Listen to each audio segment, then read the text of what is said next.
Assalamualaikum warahmatullahi wabarakatuh.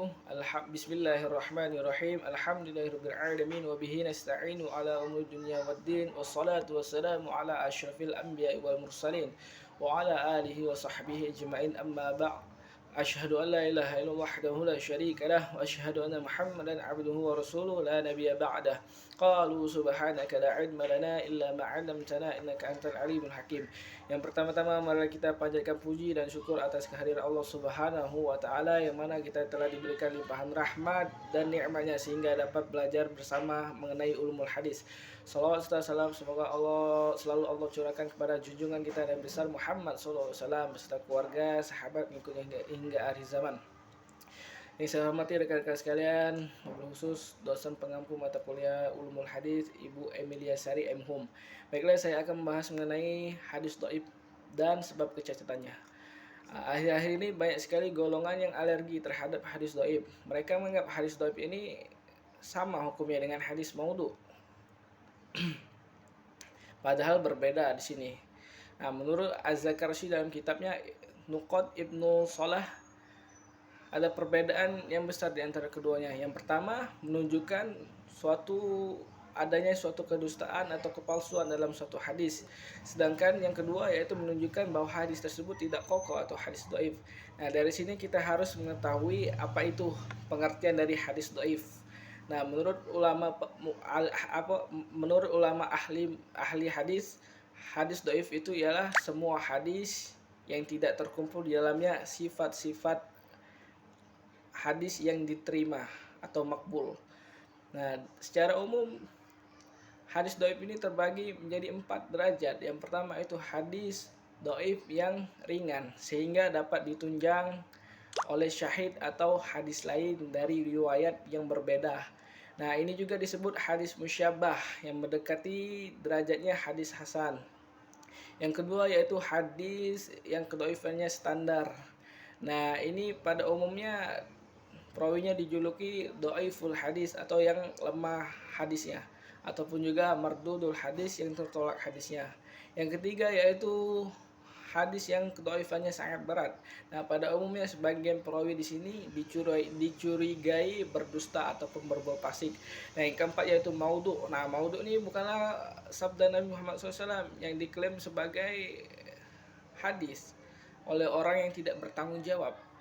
Nah, dari sini kita tidak boleh langsung menyingkirkan hadis dhaif yang memiliki kelemahan yang ringan tadi, melainkan bisa diteliti oleh peneliti hadis. Nah, sehingga kalau ada hadis lain yang menunjang hadis tersebut atau memperkuat hadis tersebut, bisa jadi hadis dhaif tersebut bisa naik tingkat menjadi hadis hasan li ghairihi.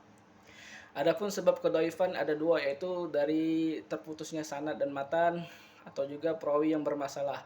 Klasifikasi berdasarkan keterputusan sanadnya yaitu ada yang pertama hadis mu'allaq, yang mana hadis mu'allaq ini hadis yang dihilangkan perawinya dari awal sanad, baik satu orang atau lebih secara berturut-turut.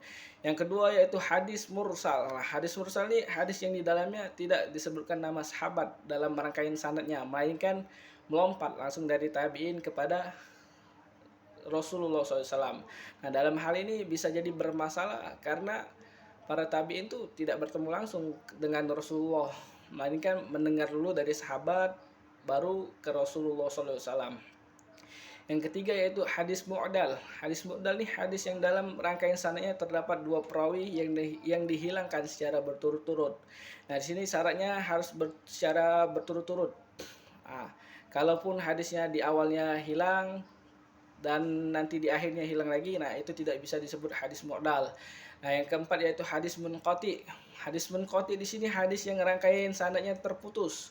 Nah, dimanapun terputusnya ini tidak memerlukan syarat atau ketentuan jumlahnya. Yang terpenting hadis tersebut hilang baik di awal, pertengahan ataupun akhir. Yang kelima yaitu hadis mudallas. Mudallas ini terbagi menjadi 2 yaitu tadlis isnad. Tadlis isnad sendiri perawi yang meriwayatkan hadis dari gurunya tapi tidak mendengarkan langsung, melainkan mendengarkan dari orang lain.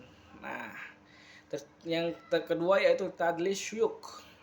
Nah, syuyuk di sini perawi yang meriwayatkan hadis yang didengar dari guru tersebut dengan julukan yang tidak terpopuler dengan tujuan tidak dikenal orang lain. Nah, di sini kalau perawi hadis menuliskan nama guru beliau dengan nama asli, nah bisa jadi guru perawi tersebut tidak sikoh, tidak dipercaya. Nah, untuk menutupi kekurangan ini, si perawi tadi mengelabui dengan nama yang tidak populer. Yang kedua yaitu klasifikasi hadis berdasarkan ketidakadilan dan kedobitan perawinya. Yang pertama itu hadis maudhu. Ya, hadis maudhu ini hadis yang doifnya paling parah, paling berat. Nah, sebagian ulama mengatakan hadis ini tidak termasuk dalam hadis doif karena di dalamnya tidak terdapat perbuatan, perkataan dan ketetapan Rasul. Nah, makanya sebagian ulama memisahkan hadis maudhu ini dalam kategori hadis dhaif. Nah, yang kedua yaitu hadis matruk. Nah, hadis matruk di sini hadis yang terdapat sanad rawinya yang terduga kuat berdusta. Ya, yang terduga kuat berdusta karena dua hal. Yang pertama riwayatnya yang pertama karena bertentangan dengan prinsip beragama. Yang kedua, perawinya dalam kehidupan sehari-hari sering berbohong. Yang ketiga yaitu mungkar, hadis mungkar. Nah, hadis ini yang diriwayatkan oleh perawi yang sering lupa, yang sering melakukan kesalahan dan berbuat fasik secara terang-terangan. Nah, yang mana di sini bertentangan dengan perawi lain yang lebih sikoh atau lebih percaya. Nah, yang ketiga yaitu klasifikasi hadis berdasarkan lemahnya hafalan para perawi. Yang pertama ada hadis maklub.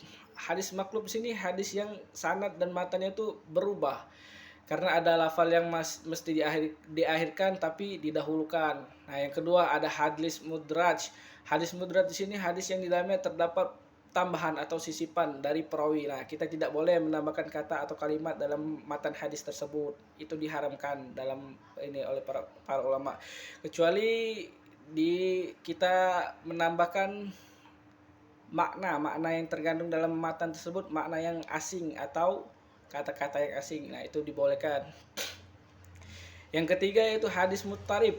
Nah, hadis mutarib di sini memiliki varian riwayat dan kualitasnya sama. Nah, di sini menurutnya di sini hadis ini memiliki riwayat memiliki jalur periwayatan yang berbeda-beda. Nah, tapi saling kontradiksi di sini dan saling tidak bisa menguatkan satu sama lain karena kualitasnya sama. Nah, hal ini tidak bisa ditarji ataupun dikompromikan. Nah, karena itu tidak bisa diamalkan. Nah, sama dengan halnya tadi hadis maudhu, matruk, mungkar. Nah, itu tidak bisa diamalkan sebagai fadhil amal atau untuk keutamaan amal. Nah, menurut Ibnu Hajar al-Asqalani terdapat 3 syarat untuk mengamalkan hadis dhaif. Yang pertama yaitu hendaknya hadis dhaif tersebut termasuk dalam kategori yang ringan. Nah, itu kesepakatan para ulama. Sehingga kita tidak boleh mengamalkan hadis dhaif yang riwayatnya dalam hal riwayat tersebut perawinya itu dicurigai berdusta ataupun berbuat fasik. Nah, kita tidak boleh mengamalkan dari jalur riwayat tersebut. Yang kedua, hendaknya hadis tersebut masuk ke dalam dasar hukum yang sudah ditetapkan dalam syariat. Nah, misalnya fadhail tentang puasa bulan Rajab. Nah, yang mana hadisnya dhaif, tapi puasa bulan Rajab itu termasuk cabang dari puasa sunnah yang mana puasa sunnah tersebut telah disyariatkan dalam hukum. Yang ketiga yaitu kita tidak meyakini hadis tersebut bahwa hadis tersebut adalah perkataan Nabi. Nah, melainkan kita mengamalkan hadis tersebut karena kehati-hatian kita terhadap hadis tersebut.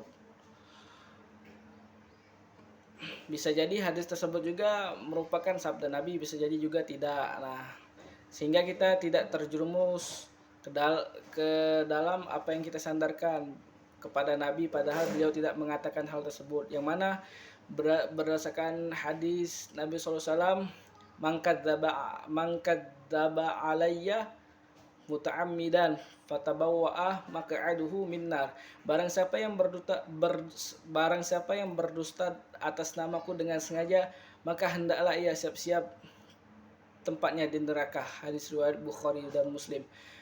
Demikianlah yang bisa saya dapat sampaikan. Kurang lebihnya saya mohon maaf. Kepada Allah saya mohon ampun. Wabillahi taufik wal hidayah. Wassalamualaikum warahmatullahi wabarakatuh.